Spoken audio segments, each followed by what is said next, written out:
So we sang This Little Light of Mine in the 9 o'clock, and there's a phrase in there, everywhere I go. So I want to talk about the phrase, everywhere I go. Everywhere I go, I see a culture and a church culture in transition. So many of you know that I am part of the leadership in the United Church of Christ, and every congregation in the United Church of Christ is experiencing a moment and a sense of transition. I'm on the board of trustees of Pacific School of Religion, and we met this past week in this very room, and we talked about how seminaries, because of the way culture is changing, seminaries are in transition, and seminaries now are having to look at different ways of training people to be game changers, of being pastors, and are looking at issues of the MDiv, and also why are we in existence if the world doesn't need pastors for churches anymore? It's a big question, and we're trying to answer that in a way that has integrity and also challenges culture with what we have, which is a sense of the gospel and understanding of who we're called to be in the world as people of justice and love, and how might we bring folks who are in seminaries not only into churches but into the wider culture to help make cultural change in those places. Our conference is in a moment of hefty transition as we move from one leader to the next.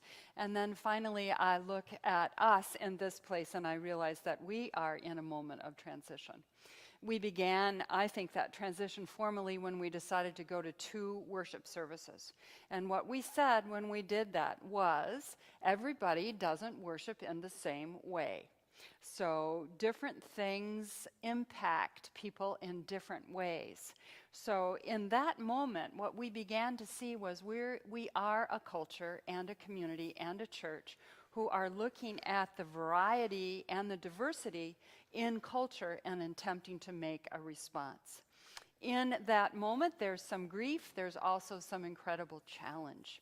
So I want to talk a little bit about the challenge and how the staff has faced that challenge. And this fall, we, in our worship team, are planning worship in a different way. For 100 years, at least for 18 years, we've sat at table with each other in our worship team, and we've said, let's all plan everything together. Well, there are about 10, maybe 12 people around our worship table. These days, we're planning about 6 people in one worship team and 6 people in the other. So we've become more efficient, and we're also building up, I think, within our teams a sense of deeper trust with each other, and I hope more innovation and creativity. Certainly, we're less tired, and that's good. Secondly, I want to say a little bit about how I believe FCCB cares for each other. At this very moment, Robin Kempster is completing a course in parish nursing, and we're sending her in a couple of weeks to something called Widening the Welcome.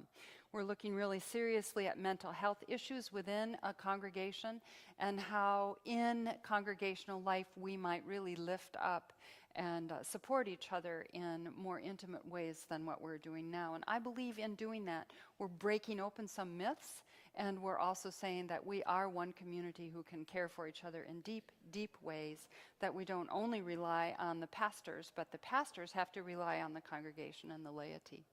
This January, we're sending a team of 5 folks to San Diego for a training in the Befriender program, which is a lay program for congregations to learn how to listen to each other and support each other in community. We hope out of the Befriender program that we'll be able to train 12 people who will train all 550 or 600 of us, however many there are. And out of that program, we will be putting folks into kind of neighborhood small group, I want to say cells, but it sounds so impersonal, groups of caring. So we're really looking very intentionally in an age and a time of transition of how we might support and care for each other in deeper ways.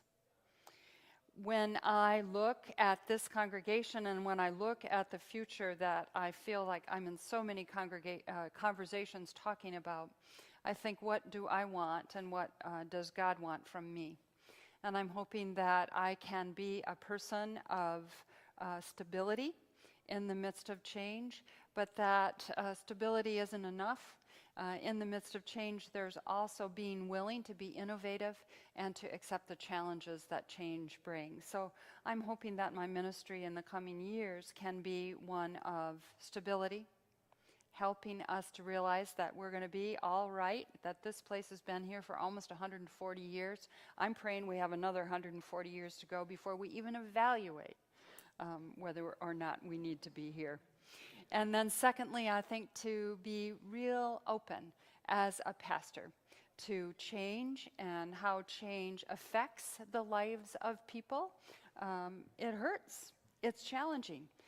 It's also very exciting and moves us ever forward into places, I think, where God is calling us to be and God wants us to be. So stability and then some sense of creativity is where I feel I'm called to be as your senior pastor in these days.